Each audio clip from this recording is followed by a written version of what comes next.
एक गांव में एक सेठ सेठानी रहते थे। उनके एक बेटा बहू थे। उनकी बहू संध्या सबको भोजन कराकर फिर स्वयं भोजन किया करती थी।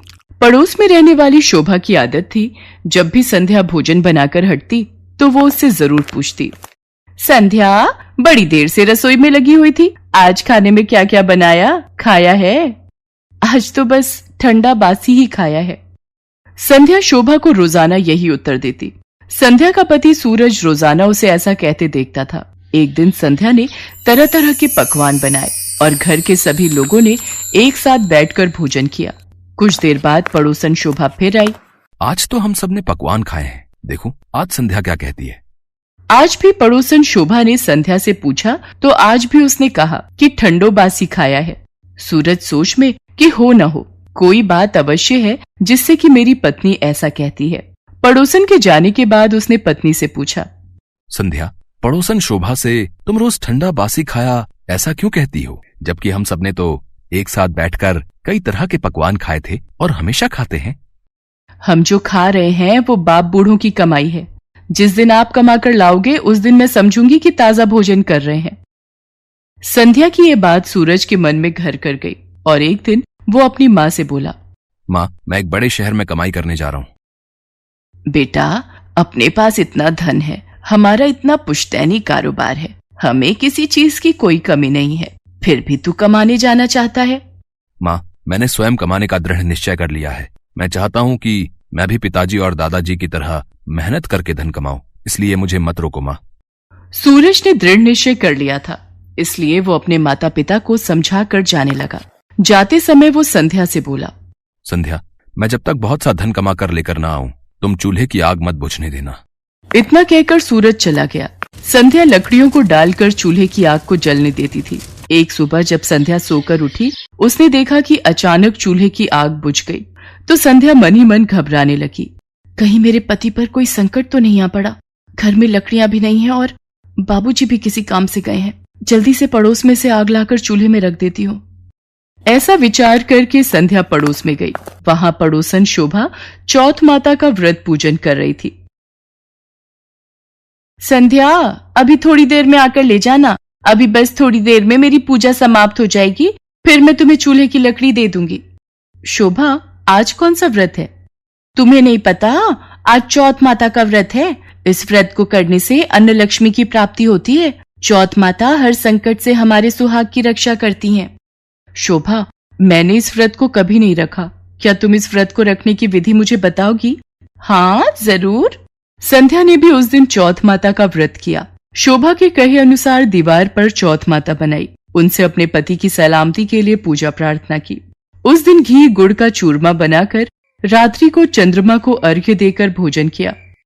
हे चौथ माता, मेरा मन बहुत बेचैन है, मेरे पति सकुशल घर लौट आएं, बस यही मनोकामना है।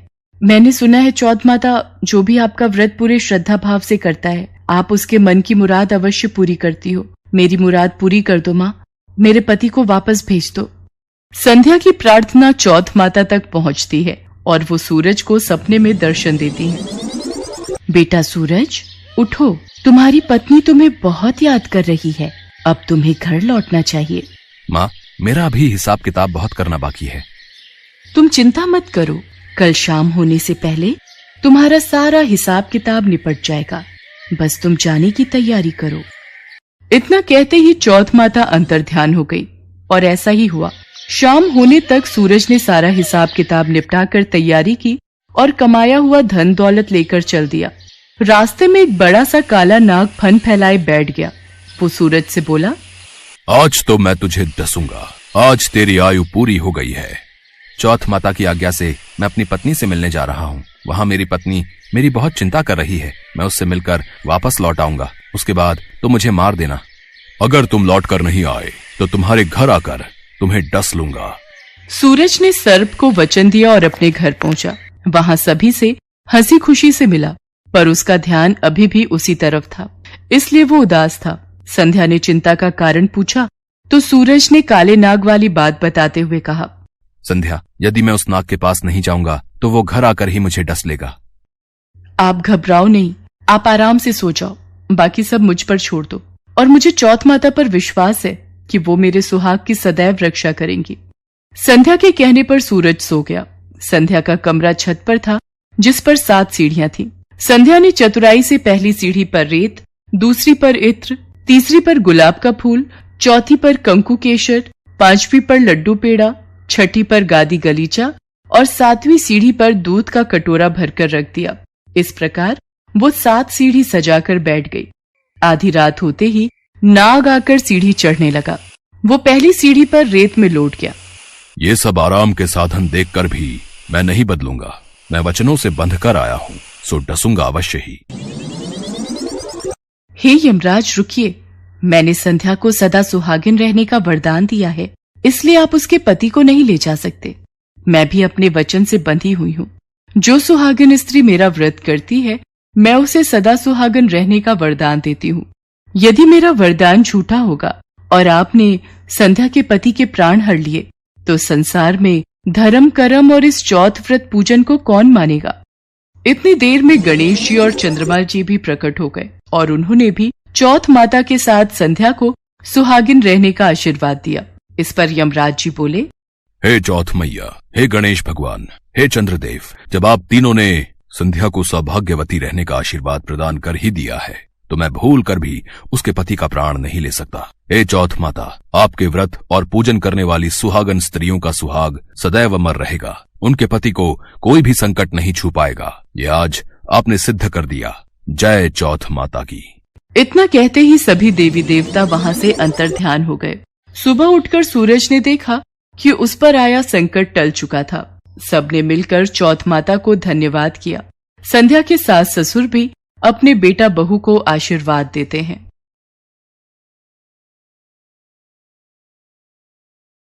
अब मैं आपको करवा चौथ की व्रत कथा सुनाऊंगी। कथा सुनने से पहले आप सभी महिलाएं अपने हाथ में 13 गेहूं के दाने ले लो। एक साहूकार के 7 बेटे और एक बेटी थी। एक बार कार्तिक मास के कृष्ण पक्ष की चतुर्थी तिथि को साहूकार की पत्नी, उसकी 7 बहू सहित उसकी बेटी ने करवा चौथ का व्रत रखा। जब साहूकार के बेटे खाना खाने को बैठे तो उन्होंने अपनी बहन को भी खाना खाने के लिए कहा। बहन बोली, भैया अभी चांद नहीं निकला है, चांद निकलेगा तो उसे अर्घ्य देकर फिर मैं भोजन करूंगी। साहूकार के बेटों को अपनी बहन से बहुत प्यार था, इसलिए वो अपनी बहन को भूखा नहीं देख पाए। उन्होंने पास की एक पहाड़ी पर दीपक जलाकर चलनी की ओट में रख दिया और बहन से कहा कि चांद निकल आया है, तुम अर्घ्य देकर भोजन कर लो। तब साहूकार की बेटी ने अपनी भाभियों से कहा कि भाभी देखो चांद निकल आया है, आप भी अर्घ्य देकर भोजन कर लो। यह सुनकर उसकी भाभी बोली, बाईसा ये तो आपका चांद निकला है, हमारा चांद आने में अभी समय है। भूख से व्याकुल बहन चांद को अर्घ्य देकर भोजन करने बैठ गई। जैसे ही पहला निवाला खाया तो उसे छींक आ गई। दूसरा निवाला खाते ही उसमें बाल निकल आया।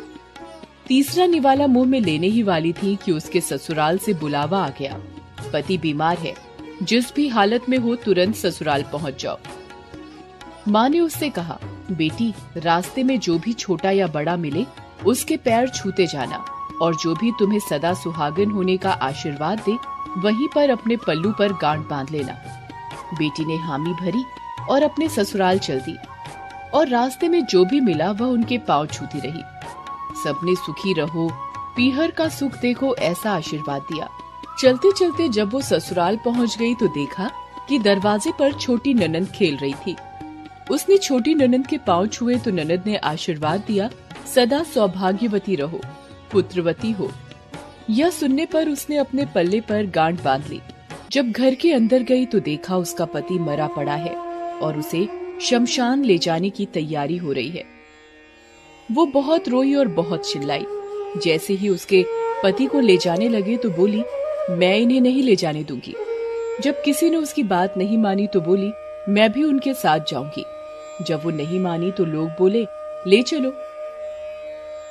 वो भी पति के साथ शमशान चली गई। जब उसके पति का अंतिम संस्कार होने लगा तो बोली, मैं इन्हें जलाने नहीं दूंगी। लोग बोले, पहले तो अपने पति को खा गई, और अब उसकी मिट्टी भी खराब कर रही है। उसने किसी का कहा नहीं माना और अपने पति को लेकर बैठ गई। गांव वालों और परिवार वालों ने ये फैसला किया कि रहने दो इसको यहीं पर, इसके लिए एक झोपड़ी बनवा दो। वो वहीं पर अपने पति को लेकर रहने लगी, अपने पति की साफ सफाई करती और उसके पास बैठी रहती। उसकी छोटी ननद दिन में 2 बार खाना दे जाती।